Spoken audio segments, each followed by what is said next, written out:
Hello दोस्तों, Hindi horror story channel पे आप सभी का स्वागत है। आज मैं आपको शमशान की काली आत्माओं का पार्ट 4 सुनाने जा रहा हूँ। तो इस वीडियो को लाइक कर दीजिए, चैनल को सब्सक्राइब कर दीजिए ताकि मैं ऐसी ही डरावनी कहानियाँ आप सबके लिए लेके आ सकूं। और अब शुरू करते हैं आज की इस डरावनी कहानी को। राजेश बहुत डर गया। वो हाथ जोड़कर उस तांत्रिक से कल्पना को बचाने की विनती करने लगा। आप प्लीज़ कुछ कीजिए, बाबा मेरी बीवी को बचाइए। उस तांत्रिक ने अपनी झोली में से थोड़ी सी राख निकाली। ये शमशान की राख है, हम वहाँ साधना करते हैं। ये उसके सर पे लगा दो, वो काबू में हो जाएगी। राजेश ने वैसा ही किया। बहुत जोर की चीख के साथ कल्पना नीचे गिर पड़ी। अब राजेश ने अपनी गोद में उसको उठाकर घर की तरफ चला गया। साथ में वो तांत्रिक और बूढ़ी आंटी भी थी। घर पहुंचते ही तांत्रिक ने घर को अपने मंत्रों से बांध दिया।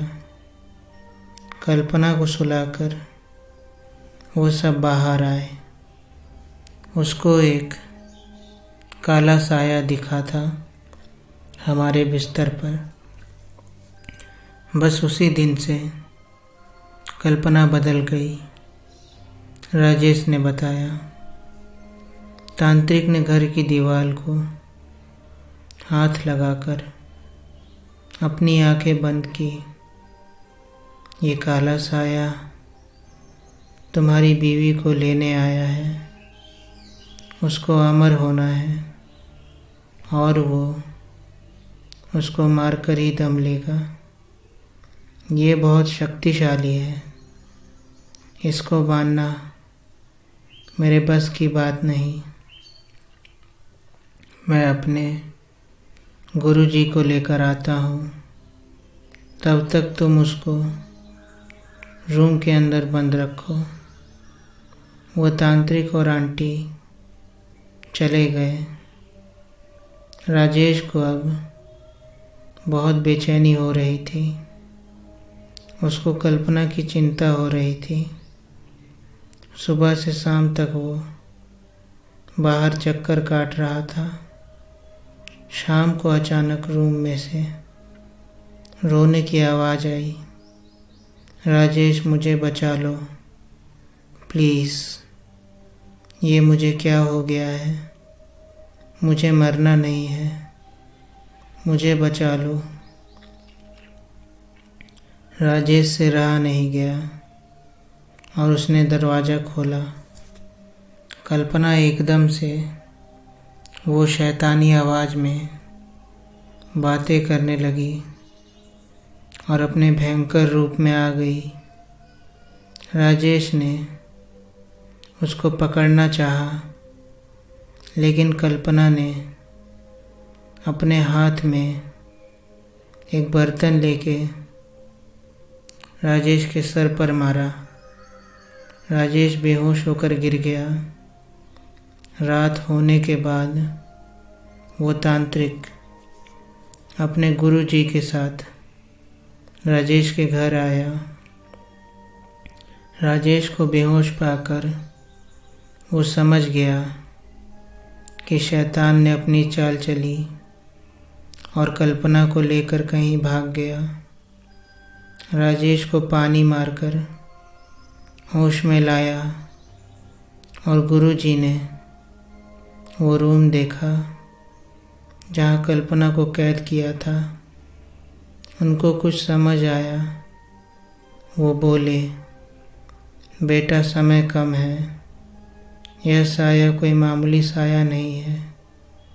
कई सालों के बाद इसको कोई मनुष्य शरीर मिला है। अगर वो साया अमर हो गया और अपने इंसानी रूप धारण कर लिया तो वो अपनी कोई भी इच्छा पूरी कर सकता है। हमें तुम्हारी बीवी को किसी भी हाल में बचाना ही होगा, नहीं तो कयामत होगी। चलो मेरे साथ। वो दोनों राजेश को लेकर शमशान में आए।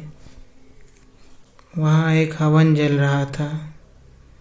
दोनों तांत्रिक बैठ गए और मंत्रों का पाठ चालू किया। रात काली होती गई। चांद अब बिल्कुल भी नहीं दिख रहा था। अब अमावस्या अपने चरम पर थी।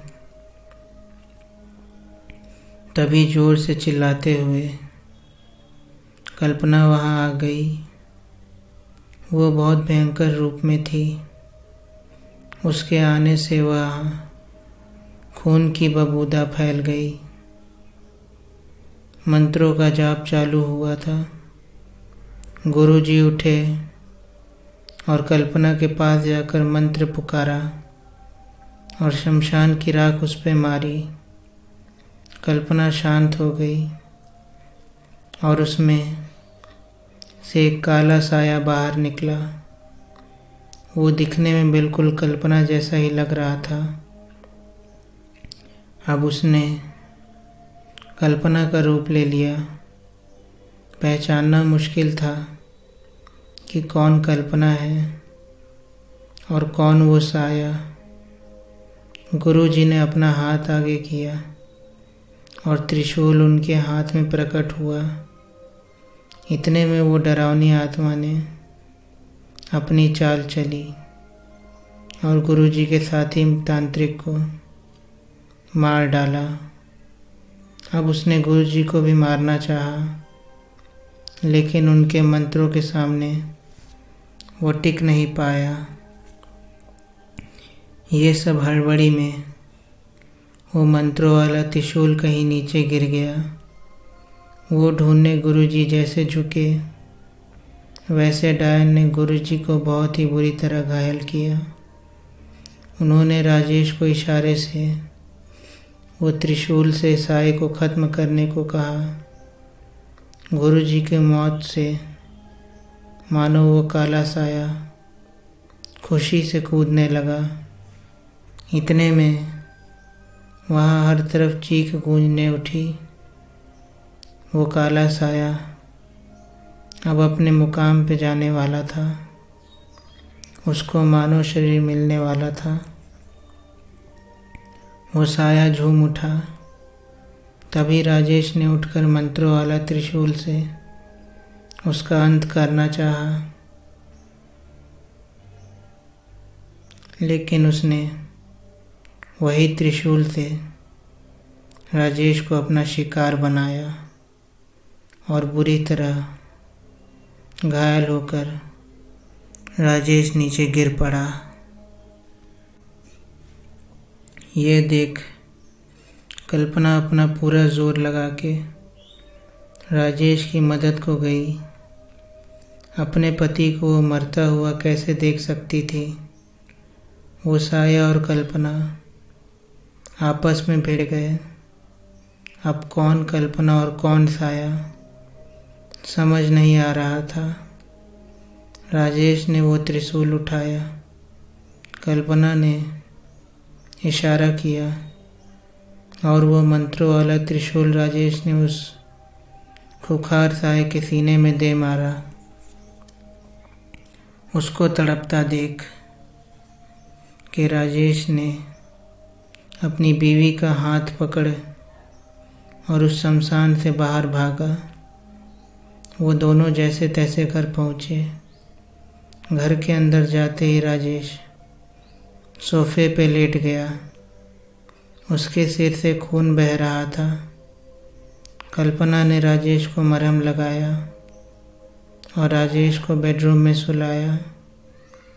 इतने दिनों से वो ठीक से सो नहीं पाया था। उसको सुलाकर कल्पना नहाने चली गई। उसके बाल खुले हुए थे। वापस आकर उसने कंघी उठाई। आईने में देखा, सिर्फ कंघी दिख रही थी, कल्पना गायब थी। तो ये सीरीज़, ये कहानी, ये पार्ट जो भी है, यहीं पे एंड होता है। तो अगर ये कहानी आपको पसंद आई है तो वीडियो को लाइक करिए, चैनल को सब्सक्राइब करिए और जितना हो सके उतना ज़्यादा व्यू दीजिए यार। व्यू बहुत कम आ रहे हैं, कुछ दिन से हम देख रहे हैं तुम लोग व्यू नहीं दे रहे हो। कुछ दिन से बहुत कम व्यू आ रहे हैं। तो अगर कहानी पसंद आई है तो जल्दी से लाइक और सब्सक्राइब कर दो यार। तब तक के लिए चलते हैं, बाय, गुड नाइट।